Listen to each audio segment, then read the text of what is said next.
taken care of, but the people who we work for, they have it tough. They have it tough. They're lucky if they have cement floor. No one has heat. It just doesn't happen. Okay, it doesn't freeze, but it gets cold. Remember the other week was like 30 something? That was cold. But you all have the opportunity to go down to Mexico and make a difference. Maybe get someone on a concrete floor. And take this learning opportunity to share with others too at the same time. Now, when you think of Mexico, and anyone can ask questions at any time. Okay, so you don't have like a marker right now that we can. I got a marker right now. When you think of Mexico, okay, what do you think of? What are the first things that come to mind when you think of Mexico? Don't drink the water. Don't drink the water, okay? Don't drink water, okay? Don't drink. Okay. Water. Okay, I've been down in Mexico too long. I forget how to spell English. Okay? Drink water. Okay? Okay, what's that? Tome. Tome. Yeah, that's in Spanish. I'm sorry, what did you say? What? Yeah, that's what I said. Okay, in Spanish, okay. Okay, so what else comes to mind? Cancun. Okay, vacation, right? Alright, what other things come to mind? Cartels. Horses. Sorry, I don't know why. Horses? Why horses? Because I saw a picture of Mexico and it was a big old ugly horse. Okay. No, it was pretty ugly. Okay. Well, they have horses down there. You see them on the beach. You know, they give rent horses for rides and things like that. What else comes to mind? Sombreros. Sombreros. Okay, that's easy. Okay. All right. Like Yes. the pyramids. Oh, okay. The Aztecs.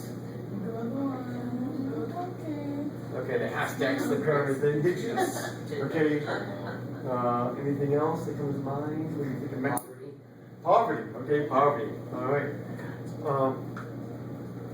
All right. Now, poverty, like so, Mexico and poverty would be considered a first world country. No. Some parts. Some parts. Like Cancun. Yeah, Cancun, things like that. Yeah, some parts, many parts of Mexico City, which is tremendously big. But then you have other parts that, many parts that lack of just infrastructure. Dirt. For example, I had to drive on a dirt road this morning. Right? And what's the problem with dirt roads and when it rains? It gets muddy. I still have mud on my shoes. I was walking because it was so muddy. Because many of the streets just not paved. Many of them are. Okay, anything else that kind of comes to mind? Think of Mexico. Mantequilla. What's Mantequilla? Is that a city? Butter. Oh, Mantequilla. You think of butter when you're in Mexico? Really? Okay, so these are some of the things that come to mind. Okay, when you think of Mexico, and what we have is it's a different country. It's a different language. It's a different culture, and it is a place where there's a lot of poverty. And it's the only place, this border is the only place in the world where the third world and the first world meet. And so there, okay, and like, for example, when I was moving down, my Cretan mother-in-law, it's like, what are you, crazy? You're taking my little 3 blonde-haired children down to Tijuana? It's like, what are you thinking? But I had lived down there for 3 years at the orphanage. I take these groups down every summer. And not once did anything negative happen. Or our safety was in jeopardy there. Yeah, it's different. It is different. Anyone like fish tacos here? Yeah, great fish tacos. Like 80 cents a piece. And I eat them all the time. Okay, all the time. And so what we have is an opportunity to work within the church to make the difference. And this was within the Orthodox Church. The organization began in 1988. Who was alive here in 1988? Anybody alive here? Okay, that's fine. 1988. It began in 1988. We're coming on 25 years. It began by the Orthodox Church said two people said, well, we want to start something like Habitat for Humanity. And so they got organized and they started bringing youth down from Southern California to build homes. And so they started building and building, and before you know it, they realized, wow, there's a lot of poverty here. We could be doing this forever. But youth were eating up. Because, it's hard work, by the way. But you have fun too. And you accomplish something. And you make a difference. You make a difference. In Mexico, people work. I have this one boy that I know. He's a young man now. He's married. And it's beautiful. He works 6 days a week, 12-hour days. He's a security guard. Stable. Has a child and wife. You know how much he makes a week? Less than minimum wage. $100 a week. Yes. He's working like 60 hours. He makes $100 a week. And that's kind of like, not bad. That isn't bad. So imagine that. I almost spend that on my Starbucks bill. And he's working all week just to have a small home. And that's what kind of impact you can make. And you realize that really quick. We have so much, which is a beautiful thing. We should feel guilty. I'm not here to make you feel guilty. I feel horrible when I'm talking to Father Nicholas. No. We should feel, wow, God has given us so much. He's given us so much. And so, because of this, maybe it's our responsibility to share some of it. Maybe all of it. Not for me. I keep a chunk for my family, okay? But I give, and we give, and we're called to give. And this, you can take a week out, and you'll be safe, by the way. You'll be safe. My boys are at schools down there. I drop them off. I leave them at a public gym to play basketball for like 2 hours. Then I come back and I pick him up. And he's all right. He's all right. We go to the beach, we're playing. I don't have armed bodyguards with me or anything like that. I go swimming, I go jogging. One of the neat things is touches young people because they know what it's really mean to live. We want to live. That's why people can do so many crazy things and go on these crazy vacations. Vacations are fun. But you want to live, wow, it really means live when you make a difference in somebody's life. That's what you can do that there for a week. And who knows? Something that happened to me might just happen to you, and you might meet your spouse. Yeah. I was down there. I was working. I graduated from school. I came down there to volunteer my time. Before you know it, I was engaged to my Cretan wife. Must have dazzled her with my Latin American accent. Yeah, we were kind of. But what it is, you start to peel away the neat thing, which is good and not so good sometimes.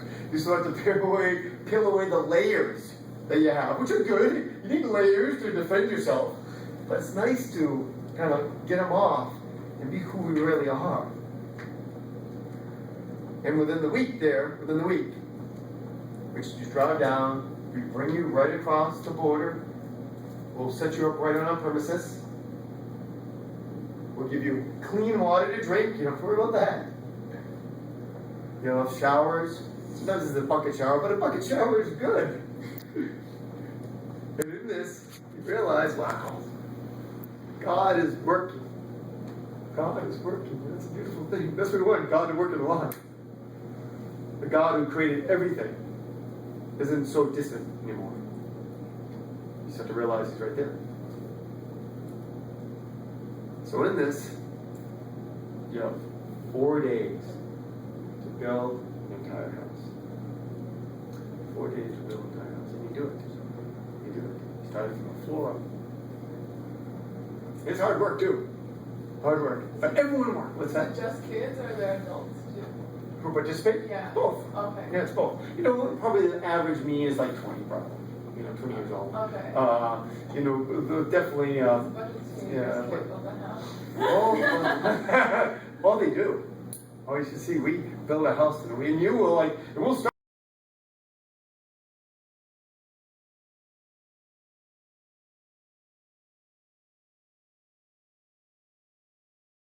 And you're exhausted. You go home and you're like, bucket shower. So nice, you know. And so you take the bucket shower, and from there, you start the next day, and you build a wooden frame walls. Before you know that's done, that's a quicker day.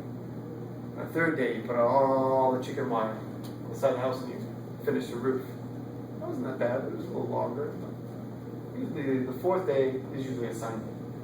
You have liturgy, you sing with all the boys in the orphanage. The fifth day, it gets a little tougher because you're putting concrete stucco on the side of the walls. And so you're working hard, and you put the concrete on the sides. And it's beautiful because like, wow, look what we did. We actually built a house in 4 working days, which is an accomplishment. And more importantly, through God's grace, your heart is touched. Say, hey, you know, God gave me so much. I'm sharing it with others. What about the fireplace? What's that? What about the fireplace? The fireplace. You know what? No, we do not install fireplaces. Install fireplaces. Can't we just build one and then they can like set the fire themselves? You know what? They would be like, you know, this is what they would be. Like, the fireplace would probably take up too much room in the little house we built. Because remember the house we're going to build? Besides this room right here. At the most. That's the size. Yeah. And the interior is leaps and bounds from what they had. But it is a stucco wall on the outside with wood framing in the inside, concrete floor, and 2 windows and a door. No, there's no like, we don't give them like a bed, right? No, they bring their own beds. They bring their own beds, usually from where they were living before they start building the house. And they start building the home. Do they install like water? No water. Drainage? No, this is a basic house. And compared, because what they're accustomed to living in. Because that would take because like we have 4 days. 4 days. And so what they're accustomed to living in, many of them, the people we're touching, are people who are living in basically shacks. Basically shacks. And they have nothing. The wall might be made out of a garage door. The roof might be an old fence. The other side would be put together with plywood. But imagine when it rains, how much water comes in. And this is reality. It's like it's tough down here. It is tough. But then they say, well, you know, we can do it, and they do it. But to put a lock on the door is tremendous. We've seen women. Moms was like, wow, crying. Is like, why crying? Because we gave them a key to the door. It's like, I've never had a key to my door before. I never could lock my door. We were like, everyone was at the stage, you never left there's no way to do it. And so, this is the types of things, that's the house you're going to build. Yeah. Any questions or anything? Yes? What is the Orthodox community like? Is it just this orphanage, or are there other like churches outside of You know, we are the main Orthodox presence in Mexico. We are the main. We've been there for over 20 years. There's a chapel on the premises of the orphanage. The orphanage is located just about 20 minutes over the border. You cross the border, 20 minutes later, you're at the doors of the orphanage. And it's really nice. It overlooks the Pacific Ocean. That's what I do. I jog the ocean, go swimming at least once a week. Yes. What does the surrounding community then think about the orphanage? Good question. Because we're the Orthodox Church. We have a chapel there. We have liturgy. At least once a week. The boys come to Vespers. Every morning we have prayers. We have the bell ringing several times a week. And so, the people actually are grateful that is at your home to take care of young boys, young teenage boys. They are very, very grateful. And so they know we're there, and it's like, oh, that's the orphanage that takes care of boys who don't have parents. Just boys, no girls. No girls. We have one girl. Oh, okay, so Yeah. it's not like exclusively for boys, though. It is exclusively for boys. Okay. This one girl came when her brother came, and we didn't want to separate. Oh, yeah, okay. So, but she's actually older. She's actually in the university there, studying to be a teacher. So it's, Where do we stay if we stay at the? yeah, this one. Okay, so I'm gonna do my my mapping skills here. Okay. All right. This is not the scale. Okay. Okay. This is the ocean. Okay. Okay. Right there. Okay. So imagine this. This is the orphanage. So 2 miles. 2 miles. Okay. Okay. You go this way. Let's say I think it's 18 miles to the border. Okay. It's really close. All right. Here is. Okay. 16 acres. 16 acres. So I don't know, like this is we got a lot of acreage here. I don't know how many acres are here, but it's probably twice as large as what you have right here. Okay. I'm thinking, so 16 acres. Right here was it's kind of neat. This orphanage, okay, used to be a horse ranch. Horse ranch. Okay. See horses? There you go. Horses. Very prophetic there. And so we have right here. This used to be the horse stables. And what they did, they bought the whole property.